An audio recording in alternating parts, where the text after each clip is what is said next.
जुनैद जी के पास हिसाब नहीं है तो जुनैद जी रोने लगे। जुनैद जी ने रोने का दिखा दिया कि साहब मैं मुसलमान हूँ। इसलिए क्या मुसलमान, क्या आप भारत के नागरिक नहीं हैं क्या? आपसे सवाल पूछा तो आप मुसलमान हैं, आपसे कह दिया गया तो अखिलेश यादव कह रहे हैं सौहार्द खराब हो रहा है। या तो उनके पास कोई ऐसा सोर्स है पैसा आने का कि जो वो नहीं चाहते सरकार को पता चले, तब तो फिर वो गुनहगार है। जुनैद जी, अगर आप पैसे का कोई अवैध आवागमन नहीं कर रहे हैं तो मुझे लगता नहीं कि आपको बता देने में कोई समस्या है। आपने ये पैटर्न शाहीन बाग में भी देखा होगा, आपने ये पैटर्न किसान आंदोलन में भी देखा होगा, आपने ये पैटर्न जंतर मंतर में भी देखा होगा, आपने ये पैटर्न वो पहलवानों वाले आंदोलन में भी देखा होगा, आपने यही पैटर्न जो है वो वक्फ अमेंडमेंट एक्ट पर जो आंदोलन हुआ था उसमें भी देखा होगा कि प्रदर्शनकारी पहुंचे या ना पहुंचे, बिरयानी की डेगे पहले पहुंच जाती हैं। जिसे आप घटा समझ रहे हैं वो घटा नहीं, मात्र बादल है। कहीं नहीं जा रही भारतीय जनता पार्टी की सरकार उत्तर प्रदेश से। मुगालते में न रहिएगा, ये बादल छटेंगे। पीछे योगी आदित्यनाथ जी सूर्य के रूप में कड़कड़ा रहे हैं। आपको नरेंद्र मोदी जी की चाय भले बुरी लग रही हो, लेकिन बाबा जी का काढ़ा आपको पिलाएंगे, याद रखिएगा। नरेंद्र मोदी थे तो इस्तीफा हो गया, इंदिरा गांधी होती तो इमरजेंसी लगा देती। तो आम आदमी पार्टी ने इस बात को लीक कराया कि तुम कहाँ क्रेडिट की बात कर रहे हो, ये तो पूरा आंदोलन ही हमने कराया था, पैसा भी हमने दिया। खुद उनकी सांसद, उनकी राज्यसभा सांसद कह रही हैं इस बात को। बीते दिनों राजधानी दिल्ली में कॉकरोच जनता पार्टी द्वारा छात्रों का एक बड़ा आंदोलन हुआ, लेकिन उसमें एक तस्वीर सामने आई कि किस तरीके से सफ़ेद कुर्ता पजामा पहने और सर पे सफ़ेद टोपी लगाई एक जुनैद नाम का व्यक्ति लोगों को खाना बांट रहा था। लगा कि जुनैद काफ़ी दिलदार है, लेकिन जब सच्चाई खुली, जब पता चला कि जुनैद के पास तो मात्र एक छोटी सी दुकान है जहां वो फ़ोन कवर बेचता है, फ़ोन ठीक करता है, यानी मोबाइल रिपेयरिंग उसके पास शॉप है। कुल आमदनी आप लगा लीजिए कितनी होगी, लेकिन उस आमदनी से किस तरीके से जुनैद रोज़ 10 लाख, 12 लाख, 15 लाख तक का जो खाना है लोगों को बांट रहा था। वो भीड़ जंतर मंतर आपने देखी होगी जो लगातार आ रही थी, उन सब भीड़ को खाना खिलाने का जो जिम्मा था, जो कंधों पर भार था, वो जुनैद का था। लेकिन अब पुलिस सवाल पूछ रही है कि जुनैद भाई, आखिर इतना पैसा आपके पास आया कहाँ से? तो जुनैद जी रो गए, कह रहे हैं कि भैया ये तो जो योगी सरकार है, जो मोदी सरकार है, एंटी मुस्लिम है, बस मुसलमानों से पूछा जा रहा है कि पैसा कहाँ से आया। अखिलेश यादव ने भी एक पोस्ट किया ट्विटर पे और कहा कि सौहार्द पर प्रहार है और ये निंदनीय बात है। यानी कैमरे पर जुनैद भाई रोते हुए दिख गए तो अखिलेश जी को बुरा लग गया। क्या कहेंगे? जुनैद जी रो गए जब सवाल पूछा गया कि भैया पैसा कहाँ है। पुलिस एक मासूम सा सवाल कर रही है कि पैसा कहाँ से आया, शॉप तो आपकी कोई इतनी बड़ी नहीं है, कवर बेचते हैं, थोड़े बहुत सिम बेच लेते हैं और मोबाइल ठीक कर लेते हैं, फिर रोज़ ये 10-12 लाख रुपए आए कहाँ से? देखिए, जब कोई व्यक्ति अपनी आमदनी से अधिक, अपने स्थिति से अधिक खर्च करता है तो स्वाभाविक है कि सरकार की नज़रों में वो चीज़ आती है। सरकार जो है, बहुत सारे विभाग हैं, आयकर विभाग भी है, ईडी है और बहुत सारे ऐसे विभाग हैं, इकोनॉमिकल डिपार्टमेंट के, फाइनेंस डिपार्टमेंट के, बहुत सारे ऐसे विभाग हैं जो इस बात की वो करते हैं कि भाई फ़ंड आखिर आ कहाँ से रहा है। कहीं कोई मनी लॉन्ड्रिंग जैसी स्थिति तो नहीं है, कहीं कोई अवैध आवागमन पैसे का तो नहीं हो रहा है। इन सब चीज़ को लेकर के सरकार चिंता में रहती, तो सरकार का चिंता में रहना स्वाभाविक है। अब किसी व्यक्ति विशेष के लिए, किसी वर्ग विशेष के लिए ये काम किया गया हो तो एक अलग बात है। सवाल तो गुरुद्वारा समिति से भी पूछे गए कि पैसा का हिसाब दीजिए, उनके पास सब था, उन्होंने दे दिया। बहुत सारे एनजीओ थे जिनसे पूछा गया, उनके पास भी सारा हिसाब था, दे दिया। जुनैद जी के पास हिसाब नहीं है तो जुनैद जी रोने लगे। जुनैद जी ने रोने का दिखा दिया कि साहब मैं मुसलमान हूँ। इसलिए क्या मुसलमान, क्या आप भारत के नागरिक नहीं हैं क्या? देश के नागरिक नहीं हैं क्या? देश की संस्थाओं को आपसे सवाल पूछने का अधिकार नहीं है? आपसे सवाल पूछा तो आप मुसलमान हैं, आपसे कह दिया गया तो अखिलेश यादव कह रहे हैं सौहार्द खराब हो रहा है। वो अखिलेश यादव की जो अपनी ही सरकार में सवाल पूछे जाने पर लोगों को जो है वो जेलों में डाल देते थे। जुनैद जी तो कह रहे हैं कि 4 घंटे के लिए उनके पिताजी को बैठाया गया थाने में। अखिलेश यादव जी तो 4-4 महीने युवाओं को जेल में डाल देते थे। मेरे पास सारे प्रमाण हैं, अभी आप बोलेंगे तो इसी इंटरव्यू में मैं आपको दिखा दूंगा।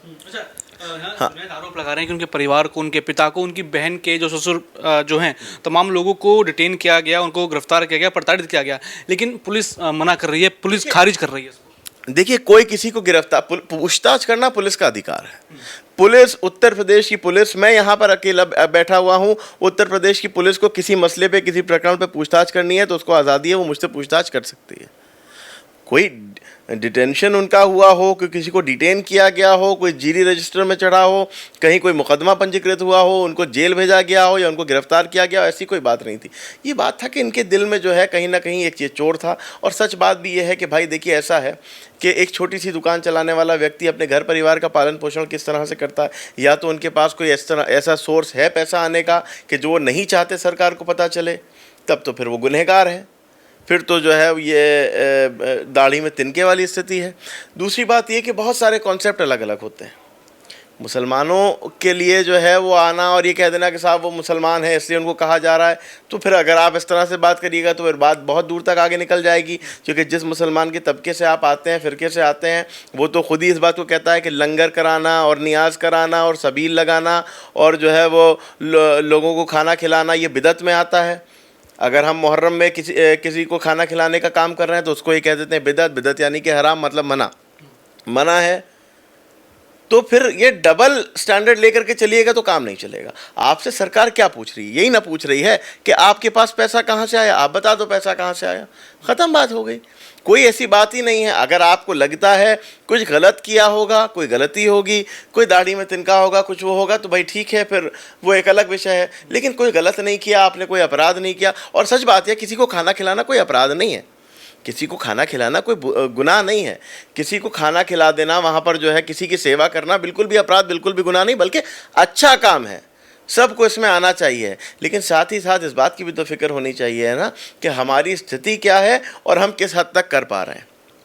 अगर हमारी स्थिति ये है कि हम सिर्फ और सिर्फ अपने परिवार का पालन पोषण कर पाएँ, इतना ही बड़ा हमारे पास कारोबार है, इतनी ही बड़ी हमारे पास जो स्थिति है, लेकिन उसके बाद जो है वो हम बैठाल करके जो है पूरे को खिला रहे हों, तो या तो फिर हम कहीं से पैसे का अवैध आवागमन कर रहे हैं। जुनैद जी, अगर आप पैसे का कोई अवैध आवागमन नहीं कर रहे हैं तो मुझे लगता नहीं कि आपको बता देने में कोई समस्या है। और अगर आप राजनीति करने का प्रयास कर रहे हैं तो ये राजनीति भारी भी पड़ सकती है। अच्छा, ये क्या पैटर्न है? शाहीन बाग में भी ये पैटर्न हमने देखा कि लोग आ गए, हजारों की लाखों की भीड़ आ गई, फिर खाना आ गया, खाना इतना है कि लोग उतने नहीं है, उतना खाना बट गया। ये पैटर्न क्या है कि मैं बताऊं ये पैटर्न क्या है? बहुत अच्छा सवाल आपने पूछा। ये पैटर्न क्या है? आपने ये पैटर्न शाहीन बाग में भी देखा होगा, आपने ये पैटर्न किसान आंदोलन में भी देखा होगा, आपने ये पैटर्न जंतर मंतर में भी देखा होगा, आपने ये पैटर्न वो पहलवानों वाले आंदोलन में भी देखा होगा, आपने यही पैटर्न जो है वो वक्फ अमेंडमेंट एक्ट पर जो आंदोलन हुआ था उसमें भी देखा होगा कि प्रदर्शनकारी पहुंचे या ना पहुंचे, बिरयानी की डेगें पहले पहुंच जाती हैं। एक मसला होता है, देखिए, एक दिमाग में इनके रहता है कि साहब बस हमको इस टेम्पो को क्रिएट करके रखना है, ये जो गुस्सा, ये जो रोष बना है, ये ख़त्म नहीं होना चाहिए। और पब्लिक कब टिकेगी? जब वहाँ पर उनके पास खाने पीने की हर चीज़ की व्यवस्था होगी, जब उन्हें किसी बात की फिक्र ही नहीं, खाना आ रहा है, हुआ रहा है। तो सब लोग, इस तरह के लोग जो नहीं चाहते कि मुद्दा ख़त्म हो, जो माहौल है, जो सच मांग है, जो एक्चुअल बात है, वो उठे और उसके अलावा जो है वो सारा मुद्दा इसी तरह से बलून की तरह से फूलता रहे, माहौल बना रहे, लोग जो है वहाँ जमा रहे, भीड़ लगी रहे, तो इस तरह के काम वो करते हैं कि साहब खाना खिलाना, ये कराना है। और इसके लिए जो है वो अब जुनैद भाई आगे आए, बहुत सारे लोग आगे आए, बहुत सारे लोगों, बहुत सारी NGOs भी थी, उन्होंने इस बात को प्रमाणित किया। क्योंकि देखिए, एक बात समझिएगा, हम अगर उसी वीडियो में रील्स वगैरह जो उन वहाँ पर आ रही हैं, जो वीडियोस आ रही हैं, उसमें हम देखें तो जो फूड डिलीवरी वाले हैं वो कहते हैं कि साहब फलाना देश से किसी ने फ़ोन किया और उसने कहा कि आप जाकर के खाना पहुँचा दो, और कितना हज़ार का पेमेंट उसने कर दिया। फलाना देश से फ़ोन आया, कितना लाख का पेमेंट उसने कर दिया, जाके खाना पहुँचा दो। किसको दो? का जो दिखे उसको दे दो। तो इतने दरिया दिली कोई भारत के लिए क्यों दिखा रहा है? दुबई से ये भी सोचने की बात है। और दिखा रहा है तो वैसे क्यों नहीं दिखाता? आज से पहले तो कभी नहीं आया कि फलाना जो है वो दरगाह के बाहर या फलाना मंदिर के बाहर बहुत सारे गरीब भूखे बैठे हैं, दुबई से किसी आदमी ने स्विगी को फ़ोन कर दिया कि जाओ इन सबको खाना खिला दो। ऐसा कभी आया? अभी असम में बाढ़ है, अभी तो कोई खाना नहीं आया, ना दुबई से, ना असम में खाना आया, ना जो है वो जो क्या नाम है अपना, ना तो अमरनाथ में इस तरह की का आपने कोई बात सुनी, तो और ना जो है वो असम में इस तरह की आपने बात सुनी। उसके अलावा भी बहुत सारी आपदाएं आई। जब पंजाब में बाढ़ आई तो आपने सुना था? ऐसा कुछ नहीं सुना था। क्यों? ये पूरा खेल जो है वो राजनीति का है। ये पूरा माहौल को बना करके रखो, टेम्पो क्रिएट रहना चाहिए। दिमाग में क्या घुसता है? एक टेम्पो क्रिएट, बड़ा अच्छा माहौल बना हुआ है, बस ये बना रहना चाहिए, भीड़ नहीं कम होनी चाहिए। भीड़ कैसे कम होगी? आप वहाँ पर जा के पैसा तो बांट नहीं पाएंगे क्योंकि मीडिया देख रही है। अब आपने क्या किया? छुप के खाने बांटने शुरू किए।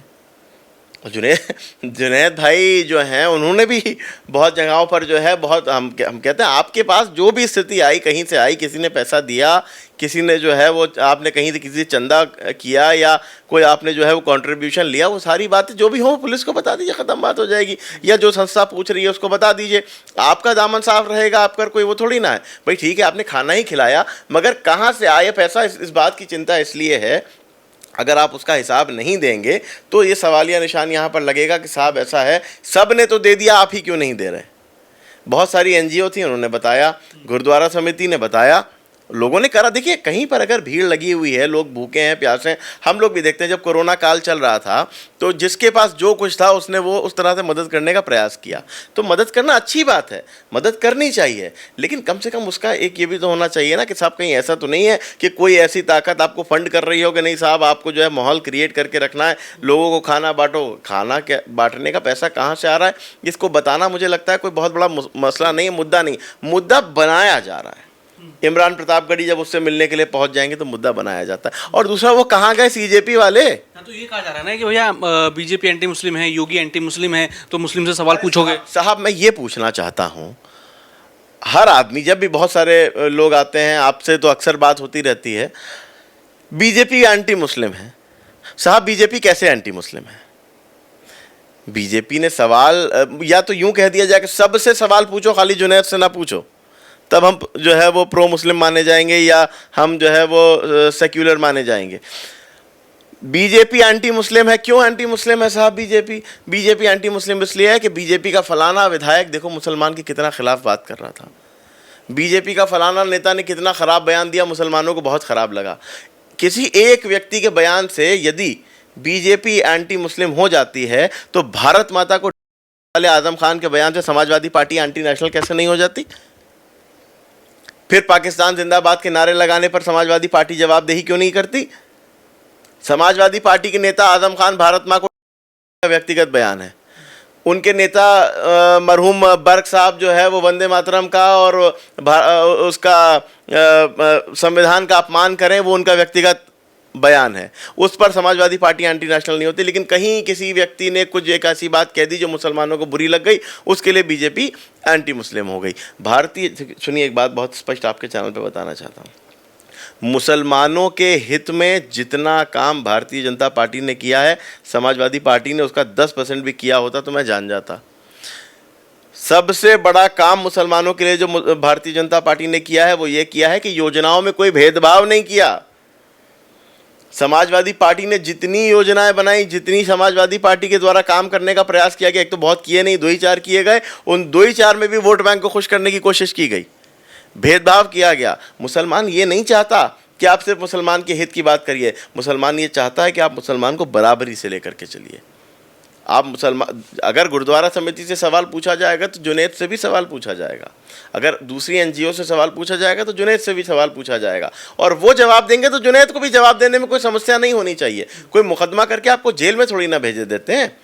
आजम खान की सरकार थोड़ी ना है कि सवाल पूछने वालों पर बुलडोजर चला दिया जाएगा। ऐसे घुमाइए, कैमरा दिखाइए, ये देख रहे हैं, ये समाजवादी पार्टी का बुलडोजर चल रहा है, ये समाजवादी पार्टी की सरकार का बुलडोजर चल रहा है। देखिए आजम खान का बुलडोजर चल रहा है उन लोगों पर कि जो समाजवादी पार्टी से आजम खान से सवाल पूछ रहे थे कि वक्फ के विभाग के मंत्री हैं, वक्फ में घोटाले कराए हैं तो सीबीआई जांच कराइए, उनके ऊपर जो है वो बुलडोजर चलाने का काम समाजवादी पार्टी के द्वारा किया गया। ये समाजवादी पार्टी की सरकार थोड़ी ना है, आपसे सवाल पूछ रही है, देश हित में सवाल पूछ रही है, देश के एक जिम्मेदार नागरिक की तरह आप जवाब दे दीजिए, खत्म बात। It's simple like that. अभी प्रयागराज में यूपी पुलिस ने एक कार्रवाई करी, जहां जो दंगाई थे, जो प्रदर्शनकारी थे, जो छात्रों को बदनाम करने के लिए दंगाई के रूप में घुसे थे, उनको गिरफ्तार करने के लिए यूपी पुलिस पहुंचती है। तो अखिलेश यादव कहते हैं कि कोर्ट इसका संज्ञान ले कि जब केंद्र सरकार ने, प्रधानमंत्री मोदी ने कह दिया कि सारे केस वापस हो जाएंगे, तो यूपी पुलिस और योगी सरकार आखिर क्यों उनकी बात का अवहेलना कर रही है? स्पष्टीकरण दें अखिलेश यादव इस पे। सुप्रीम कोर्ट ने क्या कहा है? सुप्रीम कोर्ट ने कहा है नीट के छात्रों पर हुए मुकदमों को विड्रॉ करना चाहिए। नीट के छात्रों पर, जितने भी नीट के छात्र थे, मेरी उनसे प्रार्थना है वर्तमान में या पिछले एग्जाम में या जीवन में कभी भी नीट का एग्जाम दिया, उसका एक एडमिट कार्ड दिखा दें, उसका प्रमाण दिखा दें कि मैं नीट का स्टूडेंट था। स्टूडेंट्स की आड़ में अराजकता फैलाने की बात करोगे, उसके बाद स्टूडेंट्स की आड़ में ही बच के निकल जाओगे, ये नहीं हो सकता। वहाँ पर किस तरह से हरकतें की गई हैं, वहाँ खड़े होकर के संसद भवन को उखाड़ देंगे, लोकतंत्र के मंदिर को उखाड़ दोगे भारत में, और उसके बाद तुम पर कार्रवाई भी ना हो क्योंकि अखिलेश यादव तुम्हारी पुष्टपनाही कर रहे हैं। प्रधानमंत्री की एक बुजुर्ग व्यक्ति की दुनिया से जा चुकी मां को गंदी गंदी भद्दी भद्दी गालियां दे जाएंगी और स्टूडेंट्स की आड़ में बच के निकल जाएंगे क्योंकि अखिलेश यादव पुष्टपनाही कर रहे हैं। ये जो खाना बांट रहे हैं वहां पर खाना कह के खाया जा रहा है कि प्रधानमंत्री की 13वीं का खाना खा रहे हैं, और उसके बाद भी जो है वो आप आजादी से बोल पा रहे हो, लेकिन फिर भी आप नरेंद्र मोदी को डिक्टेटर कह रहे हो। मोदी तो तानाशाह है। कल्पना कीजिए, नरेंद्र मोदी को तानाशाह कह रहे हैं, आप उसकी मरी हुई मां को गाली दे रहे हैं। राजधानी में देश की खड़े होकर के पूरा नेशनल इंटरनेशनल मीडिया देख रहा है, दिखा रहा है कहां क्या क्या संदेश जा रहा है, लेकिन मोदी तानाशाह है। दुनिया में संदेश गया, नरेंद्र मोदी की मां को गाली दी आपने, दुनिया में संदेश गया, लेकिन साथ ही संदेश यह भी गया कि भारत में लोकतांत्रिक सरकार है, लोकतंत्र से चलने वाली सरकार है। भारत जो है वो डेमोक्रेसी का संविधान का सम्मान करने वाला देश है। और दूसरी चीज़ ये कि डेमोक्रेसी क्या होती है वो आपने देखा, डिक्टेटरशिप क्या होती है आप देखो। आप मेरा सोशल मीडिया, जब मैं इस तरह के वीडियोस हमारे जो आते हैं आप डालते हैं, जाइए वहाँ पर जाकर के देखिए, पूरे कमेंट्स को पढ़िएगा। मैं आपको बल्कि इन्वाइट कर रहा हूँ, आप जाइए उसको पढ़िए। पढ़ने में वहाँ पर समाजवादी पार्टी के नेताओं के कमेंट क्या होते हैं, समाजवादी पार्टी के कार्यकर्ता क्या लिखते हैं। आने दो सरकार, तुम्हें जेल भेजेंगे, आने दो हमारी सरकार, तुम्हारा हिसाब लिया जाएगा, आने दो तो हमारी सरकार, तुम खामियाजा भुगतोगे। इस तरह के कमेंट समाजवादी पार्टी के कार्यकर्ताओं के द्वारा किए जाते हैं उन पोस्टों पर, और डिक्टेटर हम हैं। एक तो सबसे पहली बात मैं उन लोगों को आपके चैनल के माध्यम से बता देना चाहता हूं, जिसे आप घटा समझ रहे हैं, वो घटा नहीं मात्र बादल है। कहीं नहीं जा रही भारतीय जनता पार्टी की सरकार उत्तर प्रदेश से, मुगालते में न रहिएगा, ये बादल छटेंगे। पीछे योगी आदित्यनाथ जी सूर्य के रूप में कड़कड़ा रहे हैं। आपको नरेंद्र मोदी जी की चाय भले बुरी लग रही हो, लेकिन बाबा जी का काढ़ा आपको पिलाएंगे, याद रखिएगा। किसी मुगालते में ना रहिएगा, भारतीय जनता पार्टी कहीं नहीं जा रही। उत्तर प्रदेश में 2047 तक कोई वैकेंसी नहीं है अखिलेश यादव के लिए। और अखिलेश यादव जी, अब आप उत्तर प्रदेश के मुख्यमंत्री केवल और केवल सपने में बन सकते हैं। ट्वीट किया था कि मैंने सपना देखा 2027 में कितनी सीटें आई, वो सपना भी ठीक से नहीं देखा। इन्हीं ने देखा था 27 में 20 सीटें आई, इनके सपने में यही था कि 27 में सिर्फ 20 सीटें आई। और फिर बता देता हूं, 20 सीटों पर सिमट करके रह जाएंगे अखिलेश यादव। पार्टी का कॉलम देखना भूल गए, पार्टी कौन सी थी, कॉलम देखना भूल गए। नहीं, कॉलम वाला उन्होंने सब देख लिया था, उनको ये बात पता चल गई कि खाली 27 में केवल 20 सीटें उनकी आने वाली हैं। अच्छा, सुप्रीम कोर्ट ने कहा है कि जिसने भी ज्यादती करी और कानून हाथ में लिया, अब उसके ऊपर सख्त कार्रवाई होनी चाहिए। जो निर्दोष छात्र थे उनको छोड़ दिया जाए, उन पर एक्शन ना लिया जाए। अब क्या लग रहा है, योगी और यूपी पुलिस ऐसे प्रदर्शनकारियों पर, ऐसे दंगाइयों पर क्या करने वाली है? देखिए, उत्तर प्रदेश का मैं आपको बता दूं, मैं पूरे देश की बात नहीं करता, उत्तर प्रदेश में मैं रह रहा हूं, मैं उत्तर प्रदेश का बता दूं कि यहाँ पर कोई भी दंगाई, कोई भी अराजकता फैलाने वाला अराजक तत्व, कोई भी जो है वो देश की, प्रदेश की धरोहर को नुकसान पहुंचाने वाला व्यक्ति इस मुगालते में ना रहे कि बख्शा जाएगा। याद रहे कि ये वो सरकार है कि जो आपकी संपत्ति को बेच करके सरकारी संपत्ति की रिकवरी करने का काम करेगी। सरकारी संपत्ति को उत्तर प्रदेश में यदि किसी ने नुकसान पहुंचाया होगा तो उसका खामियाजा जो है फिर आपको अपनी संपत्ति बेच करके देना पड़ेगा। ये वो सरकार नहीं है कि जो वोट बैंक के दबाव में आ जाती है। ये वो सरकार नहीं है कि अरे चलो छोड़ो ये हमको वोट देता है। ये वो सरकार है कि जिसके लिए देश सर्वोपरि है, प्रदेश सर्वोपरि है, और देश हित में, प्रदेश हित में जो कदम होगा ये सरकार वो उठाएगी। कोई भी व्यक्ति, मैं फिर कह देता हूँ, कोई भी अराजक तत्व, कोई भी गुंडा, कोई भी बदमाश, कोई भी माफिया, कोई भी बाहुबली इस मुगालते में न रहे कि उत्तर प्रदेश में बख्श दिया जाएगा। हिसाब जो है उत्तर प्रदेश की जनता बखूबी लेगी। अच्छा, क्या कहेंगे सीजेपी? अब सीजेपी की हमने देखी किस तरीके से वो पार्टी कर रहे थे, नाच गाना कर रहे थे, एक दूसरे को खाना पीना खिला रहे थे। अब वो भूल के उन 20 छात्रों को, जिनकी वो लड़ाई लड़ रहे थे, कह रहे थे कि 20 छात्र जो हैं सरकार की वजह से उन्होंने सुसाइड किया, वो मरे, और ना ही अब उनको याद आ रहे हैं जुनैद। देखिए, मैं सबसे पहले आपको एक बात बता देना चाहता हूँ। मैं बार बार इस बात को कहता था कि ये जो तिलचट्टा जनता पार्टी बनाया है इन्हीं ने, कॉकरोच जनता पार्टी जिसको कह रहे हैं। और इसके जो क्या नाम है अभिजीत दिपके और इनके सौरभ दास और इनके जो है वो अन्य जो लोग हैं, ये रांका हैं या इस तरह के जो भी लोग हैं, और एक आध तो वो दहिया की तो लस्सी बन गई, मुझे लगता है भाग गए हैं, हट गए, हाँ हटा दिया सीजेपी ने, लस्सी बन गई दहिया की। मैंने से कहा था एक युवा ने जो है बहुत अच्छी बात की थी, बड़ा अच्छा लगा था मुझे सुन के। बहरहाल उसमें ये सब लोग जो है वो अरविंद केजरीवाल और कांग्रेस और इस तरह के लोगों के द्वारा प्रायोजित लोग थे। ये छात्रों के हित में बात करने नहीं आए थे। छात्रों के हित में यदि बात करनी होती और इनके आकाओं को उनसे छात्रों के हित में बात करानी होती तो उसका तरीका दूसरा था। अगर राहुल गांधी खुद छात्रों के हित में बात करना चाहते होते तो संसद में बात करते, बहस करते। जो बिल छात्रों के हित में पेपर लीक के खिलाफ आ रहा था, उस बिल को पास नहीं होने दिया इन लोगों ने। उन्हीं विपक्ष के दलों ने जो कल तक छात्रों की दुहाई दे रहे थे, वो नहीं चाहते कि ये बिल पास हो, इसलिए क्योंकि उन कहीं ना कहीं पेपर लीक में उन्हीं के लोग शामिल होते हैं। कितनी जगहों पे कांग्रेस के और समाजवादी पार्टी के लोग पकड़े गए हैं, देखिए सोशल मीडिया पर सारी चीज़ें मौजूद होंगी। तो ये दिपके और सीजेपी ये सब इनके द्वारा प्रायोजित लोग हैं। इनको ना तो उन छात्रों से सहानुभूति थी कि जिन्होंने अपनी जान गंवाई, ना तो उन छात्रों से सहानुभूति थी कि जो लाठीचार्ज हुआ जिन पे। इनको तो लगा कि बस धर्मेंद्र प्रधान के इस्तीफे से इनकी ईगो सेटिस्फाई हो गई और जाकर के जो है वो होटल में नाचना शुरू कर दिया। आप छात्रों के हित में थे तो मंच से उतर के सीधा मृतकों के परिवारजनों से जाकर के मिलते, जाते उनके घरों में श्रद्धांजलि देते। आप तो वो तस्वीरें वहाँ कूड़े में फेंक करके चले गए थे, जिनकी तस्वीरों पे 20 दिन 22 दिन आपने राजनीति की, जिनकी तस्वीरों पर जो है वो आपने अपनी राजनीतिक रोटियां सेकने का काम किया, उनकी तस्वीरों को आप वहीं कूड़े में फेंक करके चले गए थे। ये तो हैसियत थी। और रही बात जुनैद की, तो मुझे लगता है जुनैद को समझ में आ गया होगा कि दल चाहे कोई भी इस तरह का हो, सेक्युलर, चाहे समाजवादी पार्टी हो, चाहे कांग्रेस हो, चाहे टीएमसी हो, चाहे सीजेपी हो, चाहे आम आदमी पार्टी हो, दल कोई भी है, अब्दुल वहाँ दरी ही बिछाएगा, क्योंकि उनको सिर्फ और सिर्फ आपका इस्तेमाल करना है। उनको सिर्फ आपसे काम लेना है, आपके हित के लिए कभी नहीं खड़े होंगे। आपके हित की बात केवल और केवल वो करेगा कि जो आपको मुख्य धारा से जोड़ना चाहता हो। आपके हित की बात केवल वही करेगा जो ये चाहता है कि आप एक सबके साथ शाना बशाना होकर के देश के साथ चलने का काम कीजिए।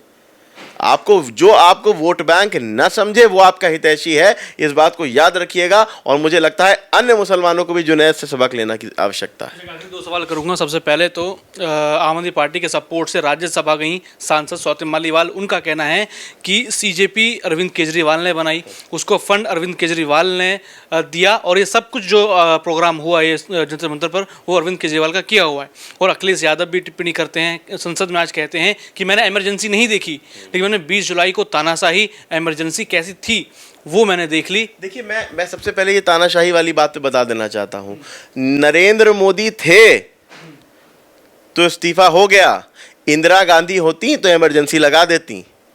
नरेंद्र मोदी थे तो इस्तीफा हो गया, मुलायम सिंह यादव होते तो राम भक्तों पे गोली चला देते। नरेंद्र मोदी थे इसलिए इस्तीफा हो गया, लालू प्रसाद यादव होते तो पूरा गांव जो है वो दंगों की आग में रातों रात गायब हो जाता। तो शुक्र करिए कि भारत में लोकतांत्रिक देश में उत्तर भारत की सबसे सर्वोच्च गद्दी पर एक ऐसा नेता विराजमान है कि जिसकी नज़रों में लोकतंत्र का भी सम्मान है और संविधान का भी सम्मान है। बीजेपी को बनाने वाले अरविंद केजरीवाल हैं, उनको फंड करने वाले अरविंद केजरीवाल। हाँ, तो देखिए, और दूसरी बात ये कि एक होड़ मची हुई है, एक होड़ चल रही है। होड़ ये चल रही है कि इस पूरे कार्यक्रम में इनको तो ये लगता है कि धर्मेंद्र प्रधान का इस्तीफा हो गया, ये जंग जीत गए, कि एक मोर्चा जीते हैं। याद रहे, धर्मेंद्र प्रधान की जगह कौन आया है? आप नारे क्या लगाते थे? ब्राह्मणवाद से आज़ादी। आप नारे क्या लगाते थे? आरएसएस से आज़ादी। तो इस समय जो भारत के शिक्षा मंत्री हैं वो आरएसएस के निष्ठावान कार्यकर्ता हैं और ख़ुद उनका नाम जो है वो प्रहलाद जोशी है। इनके बारे में आप जान सकते हैं। सबसे बड़ी बात ये कि जिसको आप समझ रहे हैं जीत गए, वो आपकी जीत नहीं है। वो भारत सरकार का लोकतंत्र के प्रति संवेदनशीलता है, लोकतंत्र के प्रति सम्मान है। अगर आप उसको अपनी जीत मान रहे हैं, बिल्कुल स्वागत है आपका, आप मानिए। अब वहाँ पर क्रेडिट लूटने की होड़ मची हुई है। आप एक वीडियो देखी कि एक लड़की ने ऐसे करके गुलाब का फूल उछाला और पीछे बहुत सारे लोग दौड़ गए कि कौन उस फूल को कैच कर ले। वही स्थिति हमारे देश के तथाकथित सेक्युलर दलों की है। डिम्पल यादव तो टोकरी लिए दौड़ रही हैं कि मैं क्रेडिट ले लूँ, अखिलेश यादव तो टोकरी लिए दौड़ रहे हैं कि मैं क्रेडिट ले लूँ, अरविंद केजरीवाल दौड़ रहे हैं कि मैं क्रेडिट ले लूँ, राहुल गांधी जो है वो सोच रहे हैं उन्हें क्रेडिट मिल गया, तेजस्वी यादव अपना परेशान है, ममता बनर्जी अपना परेशान है, सारे दल जो है वो दौड़ रहे हैं कि कोई क्रेडिट ले ले, कोई क्रेडिट ले ले। तो अब आम आदमी पार्टी जो है वो जाहिर सी बात है, वो तो आम आदमी पार्टी ने इस बात को लीक कराया कि तुम कहाँ क्रेडिट की बात कर रहे हो, ये तो पूरा आंदोलन ही हमने कराया था, पैसा भी हमने दिया। खुद उनकी सांसद, उनकी राज्यसभा सांसद कह रही हैं इस बात को। आम आदमी पार्टी ने पैसा दिया, आम आदमी पार्टी ने जो है उस आंदोलन को कराया। अब भी अगर जो ये सोच रहा है कि छात्रों का आंदोलन था या छात्रों के हित में होने वाला आंदोलन था, तो मुझे लगता है कि आपको जो है वो 2 बार सोचने की ज़रूरत है। छात्रों के हित का आंदोलन होता तो 11 लाख से ज़्यादा बच्चों ने नीट की परीक्षा को पास किया, कितनों ने वहाँ उस मंच से बधाई दी। पार्टी करते, जश्न मनाते, उन बच्चों के साथ जश्न मनाते कि जो जीत का जश्न मना रहे थे, जो अपने जो है वो परीक्षा को उत्तीर्ण करने का जश्न मना रहे थे। 1,37,200 बच्चों को MBBS में सिलेक्शन हुआ, कितनों ने बधाई दी? छात्रों के हित की बात कर रहे थे, कितनों ने बधाई दी? नहीं दी। जब आंदोलन ख़त्म हो गया तो उन छात्रों की फ़ोटो को वहीं कूड़े में फेंक करके जा करके होटल में नाचने लगे। ये आपकी छात्रों के प्रति, उन जान गंवाने वाले छात्रों के प्रति आपकी संवेदनशीलता थी? आप कितने उन बच्चों से जा करके मिले लाठीचार्ज में घायल हुए? कितने उन बच्चों के पास आप गए थे कि जिनको जो है लाठीचार्ज में चोट लगी थी? आप नहीं गए। आपने जा करके बस आपको लगा आप जीत गए और जा करके आपने जो है बिल्कुल भारत में एक आप जो है वो एक क्रांति लेकर के आ गए। बिल्कुल जो है वो अब अगले हफ्ते से नोट के ऊपर आपकी फ़ोटो छप जाएगी, ये आप समझ करके और बिल्कुल आपने नाचना शुरू कर दिया, छात्रों को बेवकूफ़ बनाने का काम किया। लेकिन भारत का छात्र देखिए बेवकूफ़ नहीं है, और छात्रों की आड़ में जो दंगाई आए थे, मुझे लगता है कि उनको भी जो है इस बात का सबक बखूबी मिल जाएगा कि आइंदा फिर वो दंगा करने की सोचेंगे तो नहीं। जब एक आखिरी सवाल कि CJP ने चैलेंज कर दिया CM योगी और उत्तर प्रदेश पुलिस को और कहा कि अब हम आने वाले हैं, आएंगे हम यूपी, क्योंकि अब अगला नंबर आपका है। मैं बस उनसे इतना कह देना चाहता हूँ कि दही के धोखे में चूना ना चाट जाना, बस केवल इतना कहना चाहता हूँ। ये उत्तर प्रदेश है, मुगालते में ना रहना। छात्रों की तरह आइए, आपका स्वागत है। स्टूडेंट्स की तरह आइए, आपका स्वागत है। विद्यार्थियों की तरह आइए, आपका स्वागत है। फूल बिछा करके आपका स्वागत किया जाएगा। आप छात्रों की तरह यदि आते हैं तो अराजकता फैलाने के लिए आइएगा तो हमारे पास आपके स्वागत के लिए बहुत सारे उपकरण उत्तर प्रदेश सरकार के पास मौजूद हैं। फिर आपका स्वागत उस तरीके से किया जाएगा, किसी मुगालते में ना रहिएगा। शुरू में मैंने एक बात कही है कि दही के धोखे में चूना ना चाट जाइएगा।